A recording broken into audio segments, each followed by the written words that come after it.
Meu nome é Galileu Nogueira e esse é o meu podcast, o Branding em Tudo. Aqui você vai aprender tudo sobre o universo do brand e acompanhar as principais marcas do Brasil e do mundo para aprender com elas. Seja bem-vindo a mais um episódio do Branding em Tudo podcast e agora num formato novo. Vocês sabem que eu tô amando fazer teste em podcast, então não tem essa de ficar sempre no mesmo formato.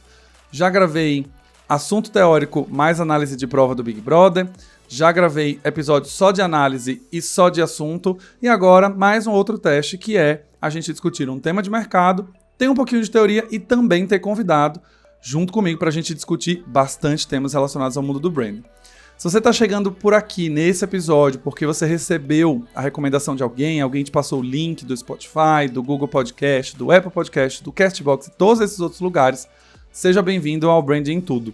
Eu sou Galileu Nogueira, eu trabalho com branding há 13 anos e já ajudei a construir marcas muito queridas no Brasil como Me Poupe, 99, Oracle, Cora, LiveUp, Ambev e tantas outras marcas muito queridas nesse Brasil. E agora no Branding em Tudo podcast eu consigo entregar um pouquinho desse conteúdo, desse aprendizado do que eu tive e que eu vivi ao longo desses anos de mercado com vocês, compartilhando um pouco do meu conhecimento, caminho das pedras, tudo que eu já passei de perrengue também, para facilitar todo mundo que está construindo marcas agora ou que gosta do assunto de construção de marca conseguir aprender. E no episódio de hoje a gente tem um convidado especial. A gente tem um convidado especial que eu não vou falar muito sobre ele, eu vou pedir que ele se apresente, mas é claro que eu vou dar aquela velha introdução. Estamos aqui com ele, Bruno Gimenez, diretor de novos negócios da Camelo Digital. Bruno, se apresente, fale para nós o que você veio fazer aqui, o que você já faz hoje na Camelo, quem você é, porque todo mundo precisa conhecer você antes da gente começar o episódio, que é um episódio que vai bombar, né? A gente vai falar de branding performance, a briga do século. Que bom, né? Porque a gente vai, todo mundo me conhecer, eu acabo no Big Brother e a gente vai seguindo, porque já falando de marca, já falando de branding, a gente vai para isso. Mas, em primeiro lugar, muito obrigado, Gales, pela oportunidade. Muito legal estar aqui com você. Você dá essa oportunidade também de eu me apresentar aqui, falar um pouquinho dessa paixão que é marca que a gente tem. Me apresentando um pouquinho, né, gente? Para quem não me conhece, sou o Bruno de Souza Gimenez, sou diretor de novos negócios na Camelo Digital, também estrategista de marketing de marcas por paixão. E justamente eu estou aqui para a gente fazer essa troca e também uma coisa que eu não posso esquecer na minha vida, que é pai da Elis, uma menina de 3 anos, a qual é minha vida. Coisa linda, meu Deus. Eu ia perguntar se será um gato ou um cachorro, né? Porque agora a gente não sabe mais. Então, quando a pessoa fala que é um filho ou uma filha, a gente tem que perguntar se é um pai de pet ou se é um pai de humanos. Imagina, é normal isso. Em várias reuniões que eu tenho, eu falo o nome da minha filha e justamente o pessoal fala, não, eu tenho aqui alguns filhos, tenho um gato, cachorro. Mas é normal, né? Eu acho que é a sociedade, né, Gales? Normal, agora a gente tem pai de pet em todo que é lugar. Também sou pai de pet, tem uma Fifi, uma gatinha de quase 3 anos, que ela parece ser fofa, mas ela avança em todo mundo e ela arranha todo mundo, mas ela engana. Ela faz com que a gente acredite que ela é muito legal. E chega a visita, faz um carinho e sai toda arranhada. Sai toda arranhada. Na porta da minha casa tem um capacho escrito, não esqueça de cumprimentar o gato. Atenção, não esqueça de cumprimentar o gato. Eu já tô quase desenhando, riscando um negócio de preto, que é esqueça de cumprimentar o gato, porque assim, não vai rolar pra você, não vai rolar. A minha cachorra aqui, ela vai no colo de todo mundo, inclusive ela chega, ela late muito, todo mundo acha que é brava e ela fica no colo, abraça todo mundo, essa é a minha cachorra. É isso, os pets fazem a gente ser um pouco mais feliz no meio dessa loucura toda que a gente tá vivendo. Mas sem mais delongas, vamos ao episódio de hoje. Entrevista com convidados. Bruno é o episódio do século aqui, Branding Performance, pelo amor de Deus. É o assunto mais perguntado de todas as caixinhas de perguntas do Instagram. É o assunto que todo mundo nas empresas pergunta. É o assunto que todos os CMOs querem saber a resposta. É o assunto que todos os seguidores querem saber o que fazer. Porque de um lado você tem construção de marca, que é intangível, que é imensurável, na visão de alguns. Eu já falei nesse episódio que dá para mensurar sim, volta ao episódio 3 que vocês vão ver. E, na visão de outros, o performance é aquilo que traz cliente, é o que tem dinheiro na mesa, é o que dá para você mensurar se a pessoa clicou no banner, se ela clicou no social, se ela virou cliente, se ela trouxe dinheiro ou não. E aí a gente tem essa briga do século, porque sem performance não dá para fazer branding, sem branding não dá para fazer performance. E eu trouxe você aqui pra gente discutir, principalmente o lado de agências, tá vivendo o lado das agências, com certeza recebem muitos pedidos de preciso crescer minha marca, preciso aumentar a base de usuários, e eu sei que é um dilema vender branding nesse processo todo, Mas, se você não acreditasse em branding, você não estaria aqui neste programa. Logo, quero ouvir a sua visão, quero ouvir a sua opinião. Como que é essa relação branding e performance no dia a dia de trabalho da Camelo? Como que vocês têm visto hoje essa dinâmica? Como tem chegado mais pedidos de branding ou mais de performance? Vocês estão tendo que educar cliente? Me conta um pouquinho, Bruno. Eu vejo um pouco, Gales, acho que esse tema é um tema muito inteligente, é uma pergunta muito do momento, né? Muito do momento de marketing. Então, hoje, dentro da realidade da própria Camelo, eu vejo muito isso. Eu vejo muito o cliente chegar para a gente, falar de branding, mas sem entender qual que é a força que essa gestão da marca traz, né? Por vezes, ainda não entendem muito como isso pode alavancar as vendas deles, como que isso pode estar linkado com performance, justamente como você disse. E aí a gente fica nessa briga de dois lados da moeda, né? Então, a gente briga muito pela parte de quanto que eu vou investir em marketing, quanto que eu vou ter que fazer com a minha marca, o que é tangível da marca. E isso é muito complicado para o cliente entender hoje. Dentro da realidade na Camelo, é uma troca muito grande que eu faço, é uma briga que eu compro. Eu compro essa briga não somente para os clientes, mas eu compro também para a própria Camelo. Sempre, né? Sempre, porque é tentador, né? Quando a gente está falando de performance, a gente consegue falar, eu coloquei 10 mil e tiveram 1.000 novos leads na minha caixa de e-mail. Então, beleza. E quando você faz 10 mil e você não faz um tracking de marca, por exemplo, para saber se a marca cresceu, awareness, intenção de uso, você fica com aquela sensação de que o 10 mil não valeu de nada, né? É exatamente isso. Geralmente eu falo uma coisa para os nossos clientes, que é você pegar esse 100% que você coloca em performance, seja em Google Ads, que seja em tráfego pago, que seja assessoria. Assessoria acaba também sendo marca, né? Um trabalho de marca, queira sim, queira não. Mas se colocasse 20%, 30% que seja na marca, você teria ali talvez um resultado de 200%, 300% dentro daquilo que você está colocando de verba. Então, aí o cliente geralmente chega para a gente e fala, tá bom, que é justamente o que você falou, como que é o tracking disso? Como que eu vou mensurar isso? E aí, tudo que a gente quer mensurar nem sempre é tão mensurável assim, né, Gales? A verdade é essa. E marca também é isso. Marca é mais sobre a percepção do cliente sobre você do que você sobre a sua própria marca. E aí você começa a trabalhar tudo que envolve. Você tem que entender onde que está a sua mensagem de voz, a sua mensagem, o seu tom de voz, onde que você vai aplicar, em qual local você vai aplicar isso, onde que está a tua branding persona, para ela poder entender um pouquinho o que você faz, onde que você está se adaptando. Eu acho que uma coisa bem interessante, eu acho que até tem alguns cases para a gente trazer aqui.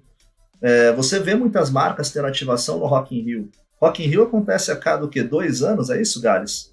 A cada 2 anos tem Rock in Rio. E aí agora, por causa da pandemia, bagunçou um pouco o cronograma, mas é mais ou menos isso. E a gente vê as marcas, normalmente, lá, House, sempre lá, Trident, são marcas aí que estão ali com seus stands fazendo ativação, porque sabe que o público consumidor está lá, está aderente àquilo que a marca também está falando.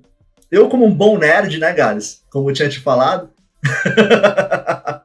Um bom nerd.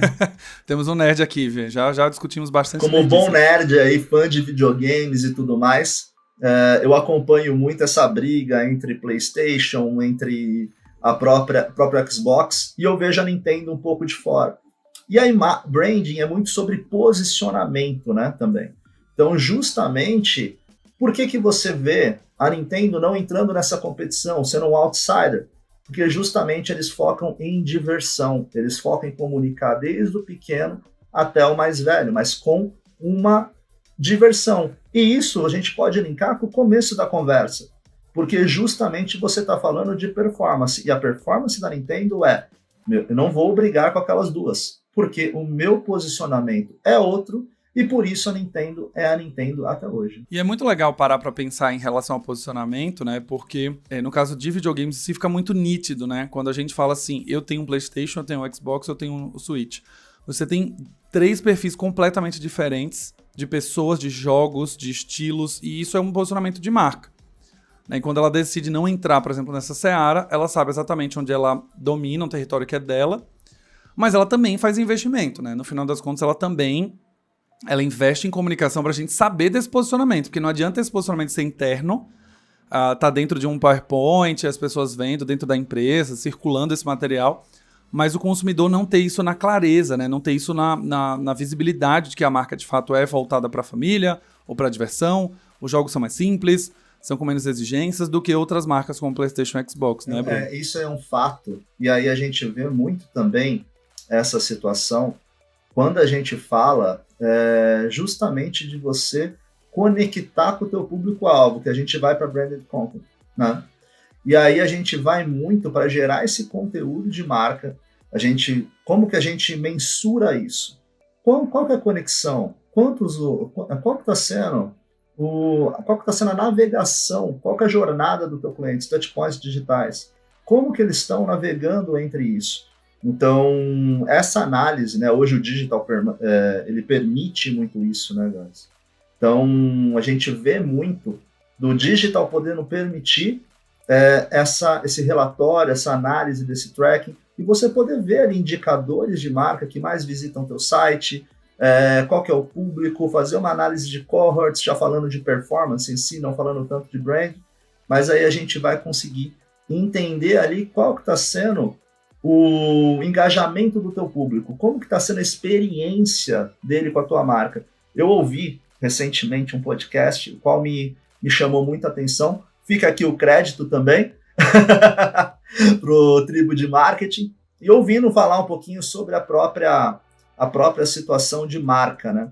Que experiência é aquilo que você tem com a marca e o que vai gerar a memória depois. E justamente o Branded Content faz essa conexão tão rica. E Bruno, e aí falando dessa disputa, né? Nas empresas que eu passei, existia muita discussão sobre quanto investir, o que colocar, como mensurar, né? No papel da área de branding, a gente tinha um papel mais educativo. Então, tinha que mostrar o que é um Brand Health Tracking, o que é uma mensuração de marca do ponto de vista de pesquisa de mercado, o que pode ser feito no digital, de social listening, ou enfim, usar algumas métricas específicas, por exemplo, visitas ao site, buscas branded no Google, aumento de visitantes novos, ou retenção, bounce, enfim. Você consegue definir um conjunto de métricas até no digital. Como você tem visto isso nos clientes? Tem chegado clientes para vocês que, de fato, já têm essa consciência? Ou existe um papel muito educativo do lado de vocês também? Muito educativo, Gales. Muito educativo. Isso é diariamente, de sentar com o cliente, explicar, mostrar qual que é a importância dessa conexão. Até porque se a gente vai falar de pilares de marketing, de conteúdo, principalmente, que envolve marca, a gente vai falar de conexão, entretenimento e informação. E se a gente vai falar de marca, a gente vai ter que falar de relevância, credibilidade e diferenciação. Então, quando a gente vai falar disso, são pilares que parecem super simples, né? Mas na hora que a gente vai falar para o cliente, na hora que a gente vai explicar qual que é a conexão disso com a performance dele, a gente tem que colocar mais questões mais tangíveis. E aí eu sempre uso um exemplo muito claro.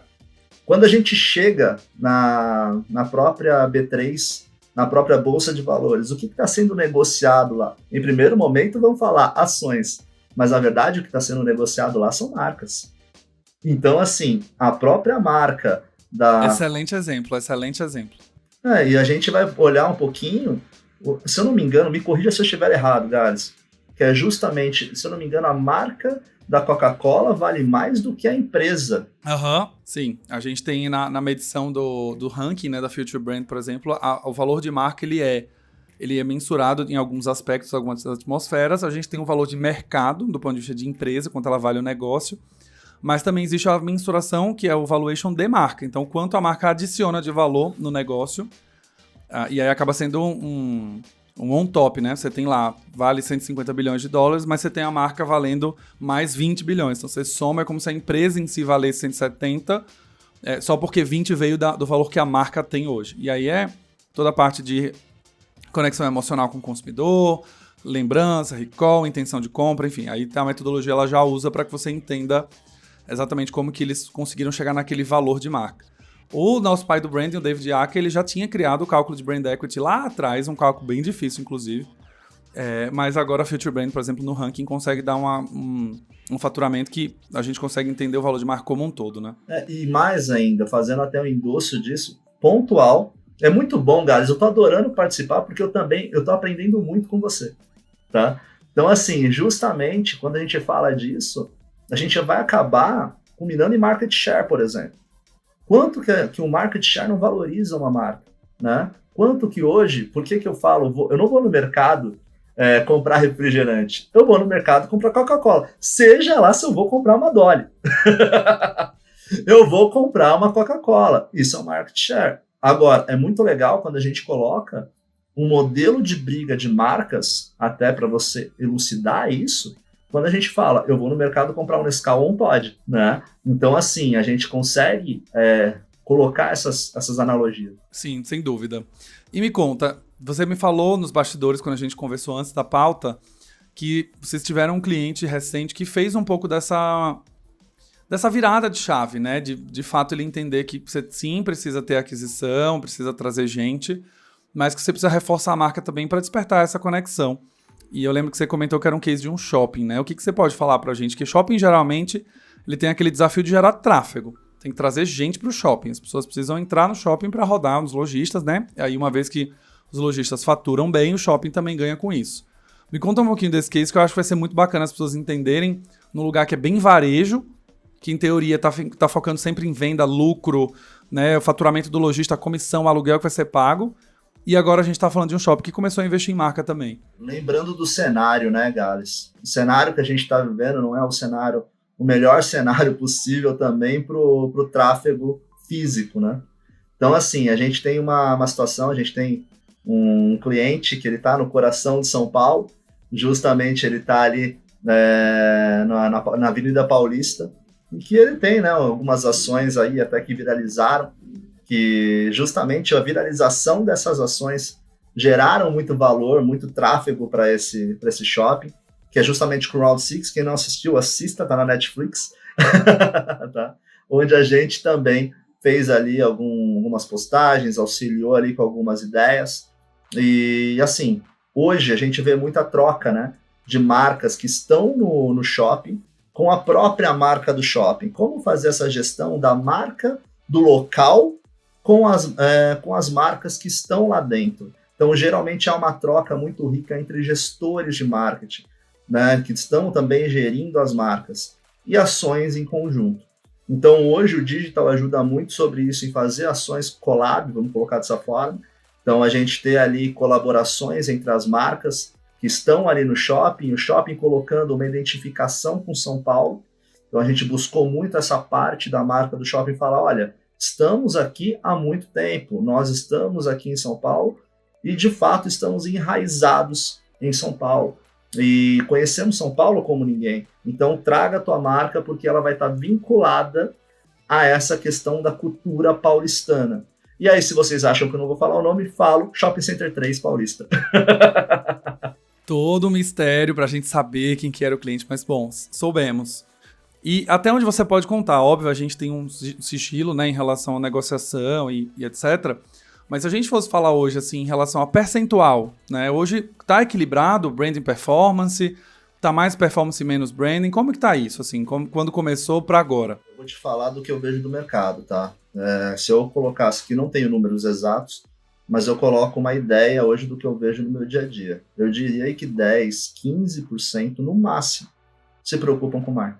O que é um erro. Sim, é um erro evidente, porque você acaba perdendo a oportunidade, você tem um gap na sua estratégia, e tudo que... branding é muito sobre também uma estratégia de longo prazo. Por mais que a performance ela seja ela tenha também curto, médio e longo, o branding sempre vai estar linkado ao longo prazo, mas tudo também de você ter ali um terreno sólido, né? Que você não vai romper por qualquer momento, por qualquer motivo. Então, você pode ver até no momento da pandemia que empresas que tiveram essa marca consolidada, elas passaram pela pandemia e muitas, por sinal, cresceram. Outras que não tinham se preocupado com isso, passaram por momentos bem mais difíceis e hoje estão olhando com outra intenção.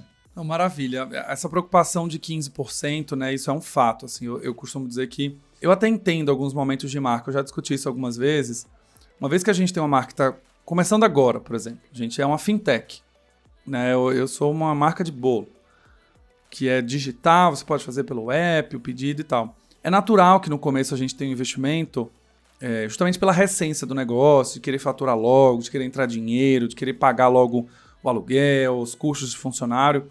É muito natural que a gente tenha logo a aquisição, né, a performance sendo colocada em primeiro plano. Eu costumo dizer que até é difícil a gente falar de branding para pequenos negócios. Porque branding para pequenos negócios, o pequeno negócio não está muito interessado em construir marca agora, quando ele daqui a 30 dias já vai ter o primeiro pagamento de aluguel, ele quer fazer girar. Então ele quer ser conhecido para as pessoas fazerem logo seus pedidos, passarem na loja, entrarem, comprarem. E depois ele vai perguntar, depois ele vai se preocupar com causa, com propósito, com essência, com linguagem verbal. Então é muito natural.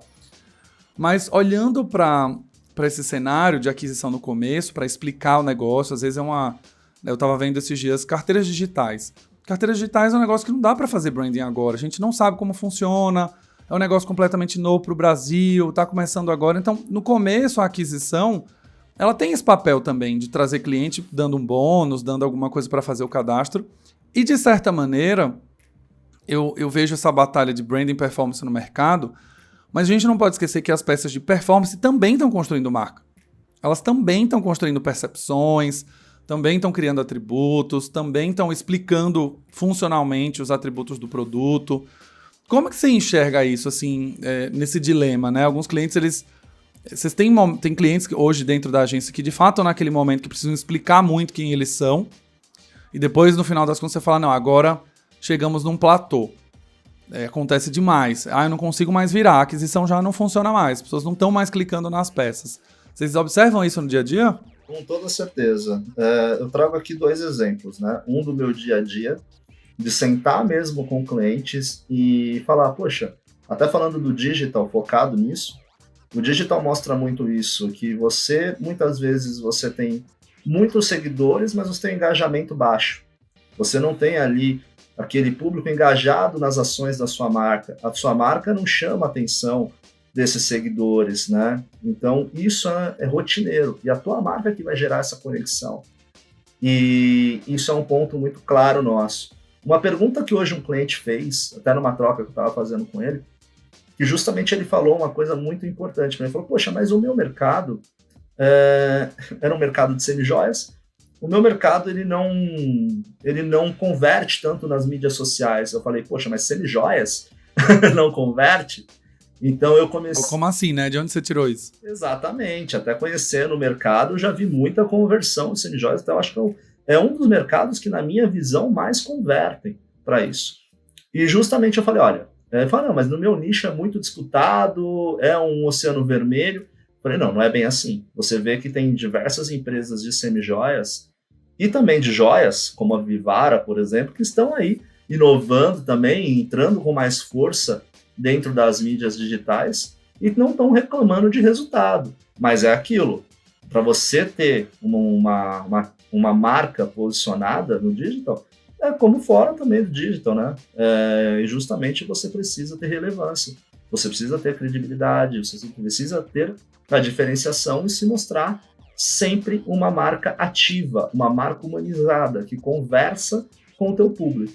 E aí é um ponto que eu bati com ele. E mais um ponto que ele falou, a gente sempre vai para o digital, mas o digital é um sonho, porque o digital é justamente algo que está dentro do mercado e que a gente tem que esquecer o físico. Eu falei, não necessariamente. Tem uma palavra que eu odeio no marketing, mas que eu acho muito feia, mas é a realidade, que é o digital. É a conversa. É horrorosa, eu acho feíssima, inclusive. Não, é horrível. Até podia ter um rebrand nessa marca de digital. Eu vou gravar um episódio só falando sobre nomes ruins de coisas, assim, tipo, esses dias eu estava discutindo com um amigo, fazendo um off-topic gigantesco aqui. Tem um negócio chamado constelação familiar, que é, né, uma terapia sistêmica, que você consegue entender algumas coisas de padrão de família e tal.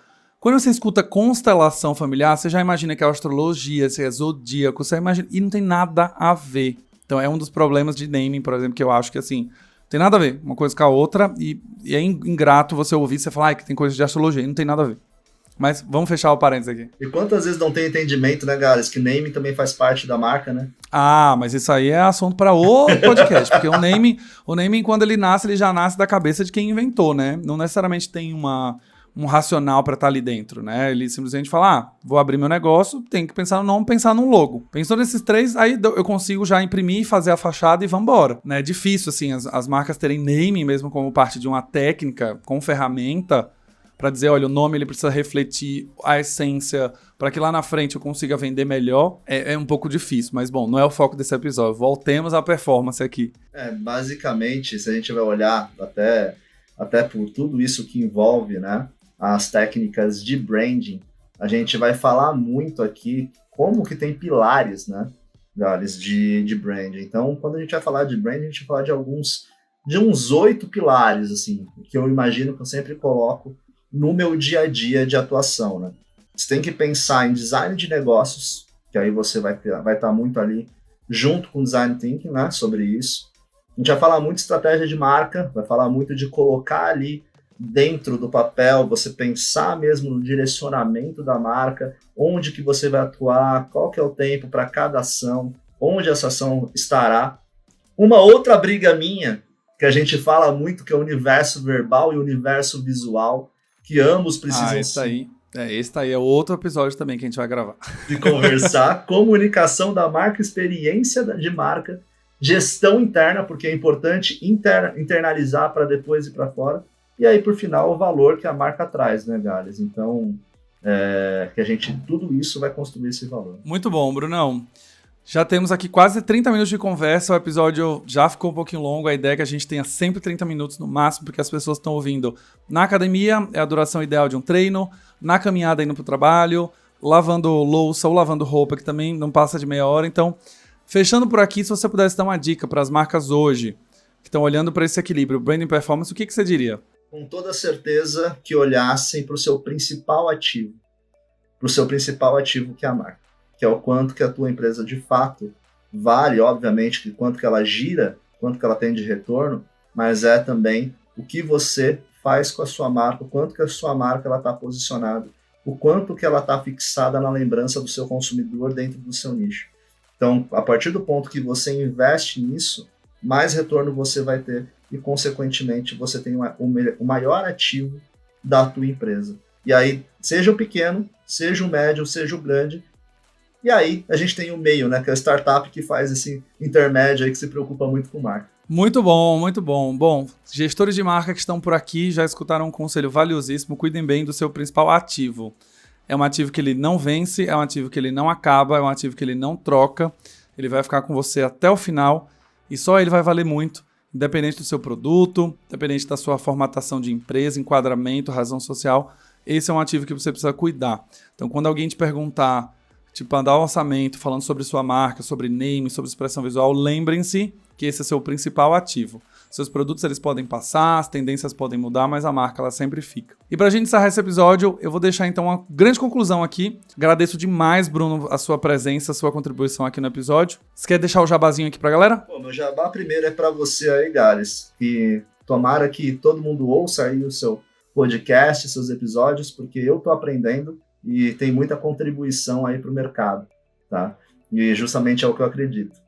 Bom, aí falando um pouquinho, né, da Camelo Digital, procurem lá a Camelo Digital, a gente justamente tem uma frente muito forte de branding, e qual eu sempre lidero em engajamento nisso, até interno mesmo, e a gente demonstrar mais esse trabalho, mas a gente tem um trabalho de estratégia de marcas muito legal, que justamente a gente já trabalhou para diversas marcas do mercado muito conhecidas, como Petrobras, Nestlé, e por aí vai. Muito bom. E para quem está escutando esse podcast, eu deixo também 3 lições. Primeira coisa, então, branding performance, um não funciona sem o outro. É legal você talvez começar com aquisição, mas não esqueça que uma hora a gente vai chegar num platô, as pessoas não vão ter uma conexão emocional com sua marca e possivelmente elas podem até trocar você de uma maneira super rápida e super simples, porque a única proposta que você tinha era uma proposta funcional de produto. Então, se uma vez você aumentou o preço, modificou, ficou um pouco mais caro, perdeu uma feature, acrescentou uma feature que precisou cobrar mais, as pessoas elas vão te trocar porque não existe uma ligação emocional. Segunda dica para quem tá ouvindo também esse episódio é que sempre separe pelo menos um pouquinho da sua verba, já que você precisa vender aquisição no começo, trazer performance, não se preocupe com isso, mas coloque um pouco mais de 10, 15% dentro do seu orçamento, reserve para fazer algumas ações de marca, invista bem na parte de layout, expressão visual, expressão verbal, coloque uma graninha para impulsionar post, para você estar sempre em evidência com o seu consumidor. Uma coisa que eu tenho falado muito com o cliente, hoje existe a possibilidade de você fazer segmentação no Instagram para quem já é seu seguidor. É muito mais barato, é muito mais rentável, você continua se comunicando com sua base que já te segue, que já tem um interesse em acompanhar a sua marca, então é mais fácil construir marca com quem já te segue do que quem não te segue precisa te conhecer pela primeira vez, e você acaba tendo um custo por clique muito mais baixo, você consegue construir marca de uma maneira muito mais tranquila com quem já está dentro da sua base. E pra gente fechar a terceira e última dica, não esqueça que branding está criando valor para sua marca, que no futuro, quem sabe, pode ser vendida. Sua marca pode ser comprada por um fundo, ela pode receber um aporte de um fundo, ela pode ser incorporada por uma outra empresa. E aí é onde, meus queridos, todas as marcas correm para gerar valor. Quando um fundo demonstra interesse, aí todo mundo sai correndo para gerar valor para poder vender bem, para vender mais caro. Só que às vezes não vai dar tempo de você construir marca em 2 meses para conseguir ter uma valuation, ou seja, a sua valoração da sua empresa, ela poderia ter sido muito maior se você tivesse construído marca lá atrás.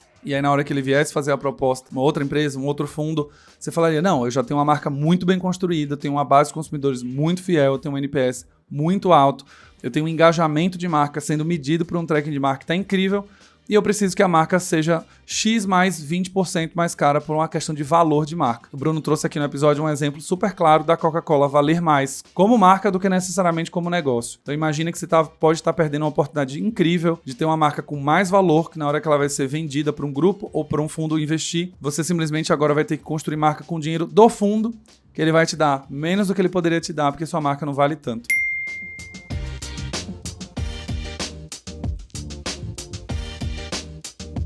Análise de prova. Análise de prova do Big Brother Brasil 2022. Que na semana passada eu falei que já tá chato de assistir, que as provas estão sem graça, que o programa tá meio flop, tá meio difícil de acompanhar. Essa semana deu uma mudada, deu uma mexida, a Casa de Vidro deu uma balançada ali, mas ainda falta um pouquinho para fazer o programa engatar de vez. Mas vamos se ater agora às análises, vamos agora falar do que a gente teve essa semana. Bom, a gente sai com as ativações regulares, que são as ativações de 99 Down, que patrocina o almoço do líder e o almoço do anjo. A gente também tem o cinema do líder que segue com a Coca-Cola. E essas ativações eu acabo não analisando porque elas são padronizadas. E aí eu recebi um comentário de uma das marcas patrocinadoras que eles não tem como mudar a ativação. Ela precisa ser padronizada para que todos os brothers tenham a mesma experiência. Eles não querem que um tenha uma experiência diferente do outro quando eles ganharem o anjo, o líder. Então não tem muito o que fazer. A ativação ela vai ficar igual. O que eu pontuo aqui, que na ativação do dia 9 de fevereiro, que foi o almoço do líder da Downy, eles incluíram um textinho agora nas paredes que é vista-se de perfume o dia todo. Essa mensagem de marca não estava presente no começo e agora eles acrescentaram, achei ótimo. Mas sigo achando a ativação meio bizarra, as pessoas fazendo um almoço ao cheiro do aroma místico que foi o dessa semana. Mas vamos agora falar das provas que de fato tem alguma coisa pra gente comentar mesmo. Bom, no dia 2, no dia seguinte, tivemos a prova do líder que foi feita pela Avon. Avon que estava dando um show nas ativações, nas provas, né, no Big Brother passado. Nessa já deixou a desejar um pouco. Essa prova do líder ela foi desenhada para exaltar 4 lançamentos da marca. Só que a mecânica foi extremamente confusa. Era uma mecânica que você não sabia exatamente como funcionava, os participantes ficaram perdidos, tinham que repetir algumas palavras, mas tinha uma sequência de cartões que eles tinham que falar. Eles não podiam tirar o cartão da bancada, tinham que seguir a ordem, enfim, foi uma confusão. Tadeu teve que explicar 3 rodadas a mesma mecânica para 3 grupos diferentes. Os participantes falavam no ao vivo, não estou entendendo nada, tá confuso, pode repetir, não sei. Então isso é ruim para a marca, mas no final do dia pouco se lembra, né, também do que realmente foi construído nessa ativação. O desafio, né, que foi lançado era um jogo da memória, então apareciam palavras na tela e eles precisavam pegar as plaquinhas correspondentes a uma pergunta que tinha na tela, né? Qual foi a palavra que apareceu antes de tal palavra? Qual foi a palavra que veio depois? E aí você tinha que pegar a plaquinha e colocar em cima da mesa. Uma ativação extremamente igual da semana passada, que era o jogo da Americanas também, que era o jogo da memória. As palavras eram soltas, né? Então não tinha muito o que fazer, eram os ingredientes, né? Os princípios ativos. Tinham coisas ali que era a personalidade, a atitude ousada, sensual, como também tinham os componentes, né? Então tinha ali, era feito do elixir de não sei o quê. Então assim, pouco se aprendeu sobre os produtos, pouco se aprendeu sobre, de fato, a ativação em si. As palavras soltas no telão, né? Você pegar uma palavra, qual palavra apareceu depois de sensual? Apareceu confiante. Então assim, Qual é que é o objetivo dessa prova? Não tinha muita clareza. Além disso, existia uma ativação que era uma das paredes do cenário. Ela tinha uma carinha de capinha de revista, né? Capinha de revista da Avon, tradicionalmente conhecida. E a Avon ficou popular uma época, principalmente porque eles tinham uma tagzinha adesiva que você conseguia levantar a tagzinha e você sentia o cheiro do perfume, como se fosse uma degustação mesmo. Eles tentaram simular isso numa parede da prova e o Tadeu pedia para os participantes levantarem a abinha plástica e sentirem o cheiro que estava embaixo dessa abinha. Extremamente forçada, né? Não foi nada legal, assim, os participantes estavam cheirando a parede, basicamente, então eu entendo a ideia criativa, mas no final das contas não tinha muito o que fazer.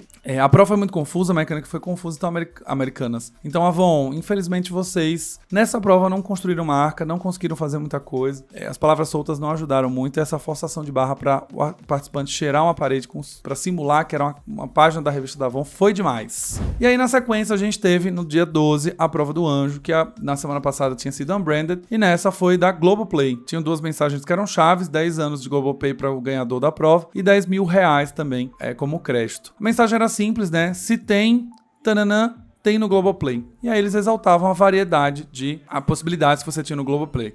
Então eles tinham várias mensagens que eram: se é plano anual, tem no Globoplay. Se é plano mensal, tem no Globoplay. Se é combo, tem no Globoplay. Se é notícia, tem no Globoplay. Se é esporte, tem no Globoplay. Se é podcast, se é série. Então eles queriam trabalhar esse atributo de variedade, que você podia assistir vídeo, série, filme, notícia, esporte, para falar que a Globoplay é uma plataforma completa. A mecânica em si não tinha nada a ver com o produto, era simplesmente um produto era uma mecânica, na realidade, para gerar awareness. Você conseguia ver a awareness de marca ali, falando sobre a marca Globoplay, falando sobre as ofertas que eles tinham de produto e nada mais. A mecânica era uma mecânica que envolvia levar água de um lado para o outro, enfim, não tinha nada a ver com, não construía nada com o produto. Essa é uma prova que nem vale a pena a gente falar muito, porque não tem muito o que fazer, simplesmente era uma exibição de mensagem durante a realização da prova. Então quem leu as mensagens ali, show, quem não leu, passou batido, porque a mecânica em si não exigia que os participantes falassem nada e o espectador tinha que ficar lendo mesmo e aprendendo sobre a marca por conta própria. Na sequência, no mesmo dia, tivemos a festa, que era a festa do sábado, que aí sim, temos uma novidade pontual. Lembra que eu tinha falado no post que a Globo ainda tinha algumas cotas avulsas que podiam ser compradas pelas marcas? Pois é. Uma dessas cotas foi comprada pela Chili Beans. Eles fizeram a festa do sábado, que é uma festa que geralmente acontece. E aí foi uma coisa muito bacana, porque ali era uma festa, então não era um lugar para construção de marca, de atributo, o participante não tinha que ficar falando nada. A festa geralmente tem esse objetivo mesmo, de ser awareness, né? De você conhecer um pouco mais sobre a marca, conhecer os lançamentos, saberem os produtos e ter a experiência de marca mesmo ali. O participante que está visitando as estações que foram criadas pela marca para conhecer o produto, eles provam e tal, conseguem dar uma visibilidade e a marca em si ganha um pouco com isso, com visibilidade nacional. Era mais uma construção de awareness mesmo e comunicar o lançamento da nova linha do Alok para os participantes e também para quem estava assistindo. O que eu achei legal dessa ativação? No final das contas, era uma ativação que exigia que as pessoas provassem o óculos, né? Então elas iam lá, provavam o óculos, gravavam em uma câmera que tinha o recurso do slow motion, então ficava aquelas imagens bem sexys, né? Aquelas imagens bem de moda mesmo que você está acostumado a ver. E uma ativaçãozinha simples, mas ela reforça muito o atitudinal da marca. Então você tem muito aquela questão dos participantes se sentindo empoderados com o óculos, fazendo carão, caras e bocas, modelando. Tinha o ventilador da Beyoncé para os cabelos ficarem soltos. Então, eu gostei muito da ativação só pelo fato de ter de estilo mesmo, né? De você provocar bastante a questão atitudinal da marca. E era automático, né? O participante colocava o óculos, ia gravar o vídeo em slow motion, ele se sentia empoderado naquele processo, então achei isso muito bacana. E tinha um painel de LED, que assim que eles terminavam de gravar, já eram transmitidas as imagens para esse painel, e é um painel bem bonito, bem vistoso, os participantes achavam incrível se ver o vídeo gravado, ver a atitude deles, ver o carão. Então, foi uma ativação bacaninha, era muito focado em experimentação da linha nova, comunicar que existe uma linha nova, acho que cumpriu o seu objetivo, não tenho dúvida disso. É uma ativação pontual, só acontece uma vez, então dá pra gente falar que construiu marca, né, que o Chili Beans está usando o Vigor para construir marca, mas pontuou ali o seu lançamento para uma audiência grande de uma vez só. Então isso já valeu a pena, né, não sei quanto que foi um investimento de fato, mas já valeu a pena você conseguir comunicar com muita gente ao mesmo tempo, numa ação integrada. Você tem o lançamento no social, tem o lançamento na TV também. E aí a última prova que a gente vai analisar é a prova de bate-volta, que foi no dia 13, no domingo, foi feita pela PicPay. Infelizmente, gente, eu não quero nem criticar as marcas em si, porque eu sei que elas estão reféns da mecânica da Globo em si. Né? Não é uma questão de que as marcas conseguem interferir tanto. Para quem sempre me pergunta, as mecânicas elas são fechadas pelo time de provas da Globo. Existem algumas adaptações para conseguir colocar um pouco do contexto da marca, algumas coisas de mensagem, enfim, as marcas conseguem ter um pouco de personalização. Mas o que eu vi nessa edição do 22 é que o time de direção de provas, o time que constrói, que produz as provas, eles normatizaram as provas. Eles criaram como se fosse um padrão, um ISO ali. Então, as provas de bate-volta sempre têm a mesma mecânica. As provas do líder também estão tendo a mesma mecânica. Então, obviamente, do ponto de vista de produção, isso facilita muito a vida, porque você já tem uma mecânica pré-definida. Então, a mecânica de bate-volta é uma mecânica de 3 fases. Tem fase 1, 2, 3. Tirou a cartinha, acertou o número correto, vai para a fase 2. Tirou a cartinha, acertou o número correto, vai para a fase 3. E aí você só troca o logo do cliente, mensagens principais que vão ser impressas nos painéis e vão embora. O que acaba sendo ruim, porque se torna repetitivo, se torna cansativo, se torna mais do mesmo. O quando a gente tinha nos outros Big Brother, justamente a inovação. E eu acho que eles perdem muito, né? Eu já falei isso em um episódio anterior. Eles perdem muito na questão de tornar as provas memoráveis para gerarem conversações em rede social. Não dá vontade de você comentar uma prova, criar um framezinho de 10, 15 segundos, postar no seu Twitter, etc. Porque não tem nenhum fator uau. Falei isso no episódio anterior. Se a gente tem a prova, né? Eu vou falar sempre da prova do Super Bonder. Colocou o participante de cabeça pra baixo, colou ele com o Super Bonder pra mostrar que ela de fato cola tudo. Cara, isso gera um monte de videozinho, gera comentário, gera o fator surpresa, gera as pessoas admiradas pela funcionalidade do produto sendo colocado à prova, enfim. Com as mecânicas normatizadas, fica bom pra Globo, fica bom pra organização, pra produzir a prova de uma maneira simples, fácil, só trocando alguns elementos. Para as marcas, de certa maneira, acabam não construindo bem. E foi o que aconteceu com o PicPay. A mecânica é igual da semana anterior, os atributos de marca sendo lidos pelo Tadeu, não mais pelos personagens, e as mesmas mensagens que foram trabalhadas na primeira prova de imunização, lá no comecinho, na primeira semana do BBB. Parabéns pro PicPay em relação à consistência, né? No final eles estão batendo nas mesmas teclas, estão reforçando mensagem prova após prova, o que é ótimo do ponto de vista de frequência de mensagem. O que acaba sendo ruim é que eles acabam trabalhando sempre, né? Basicamente é uma mecânica que é igual, falando de mensagens que são iguais, com slogan que é igual, e no final das contas não tem nenhum tipo de diversão ali para você gerar um fator novo que dê vontade das pessoas comentarem a prova, comentarem sobre a marca da prova. Comentar a prova a gente comenta, ninguém queria que a Bárbara fosse, Laís ganhasse e tal, mas não tem o fator uau que você fala assim, cara, que legal, ainda que fossem as mesmas mensagens. Mas tivesse sido uma mecânica diferente, tivesse tido um fator sorte bem diferente e tal, acabaria gerando mais conversação. Agora, acaba passando batido. Então, pra gente fechar esse episódio, gente, eu não tenho muito comentário sobre essas provas. Eu acho que cada uma delas estão cumprindo sua função. A Avon não foi bem. O PicPay trabalhou as mesmas mensagens da primeira prova, foi ótimo. Poderia ser um pouco mais criativo, mas não depende do PicPay. E a ativação da Chili Beans é que foge um pouco da curva, que eu achei bacana, porque ali não era um território para construção de mensagem, atributo, etc. Eles conseguiram aproveitar o clima de festa e encaixar muito bem o produto no momento de empoderamento, de beleza, de câmera lenta e fazer toda aquela brincadeira com estilo, com moda que empodera para a marca e constrói esse negócio mais descolado. Fora isso, eu não tenho mais o que comentar. Eu acho que vale encerrar o episódio por aqui. E eu tenho repensado, viu, meu povo, se vale a pena realmente ter um episódio dedicado para as análises de prova. Eu acho que a gente vai voltar para o formato anterior, que é o comentário sobre uma teoria, sobre atributos de marca, sobre mensuração de branding, o que seja. E aí no finalzinho do episódio eu faço comentário de marca, que está levando menos de 15 minutos e as mecânicas estão se repetindo. Caso a gente tenha mecânicas muito diferentes, ou uma coisa que me faça voltar a analisar individualmente, melhor. Se não, vamos partir para ter o episódio híbrido em aula prática e exemplos de Big Brother, tá bom? Vejo vocês no próximo episódio e até mais. Se você chegou até o final desse episódio, tem coisa boa pra você. Hoje, dia 15 de fevereiro, abriram as inscrições para a 5ª turma da imersão Branding de Perto Experience, que agora foi rebatizada. Por quê? Porque agora a gente tem muita coisa nova. A gente tem agora 3 masterclasses ao vivo, com Beatriz Guarese, Brand Manager da LiveUp, Mari Tosini, Brand Manager da Farfetch Brasil, Latam também, e com o Brand Manager que vos fala, Galileu Nogueira, criador e fundador da Influxo & Co., que vai abrir a 5ª turma com a noção da responsabilidade, o papel que você tem a partir de agora quando você vai criar uma marca, de criar uma marca mais humana e mais responsável. Então, se você quer fazer parte dessa turma, se você quer entrar nessa turma, eu quero deixar um convite para vocês. A matrícula vai ficar aberta de 15 de fevereiro a 28 de fevereiro, mas para os ouvintes que chegaram até o final do episódio, que são ouvintes fiéis, tem um cupomzinho, tem o Branding em Tudo 10. 10% off aí para você pagar no cartão de crédito que pode ser parcelado, no Pix, no boleto, para fazer parte da turma 5. Para se inscrever é simples, galileonogueira.com/BDP. B de Branding, D de D e P de Perto. É o acrônimo do BDP, beleza? Nos vemos na 5ª turma. Quero ver vocês, manjando de branding junto comigo e toda essa galera muito legal do curso, beleza? Forte abraço e vamos que vamos.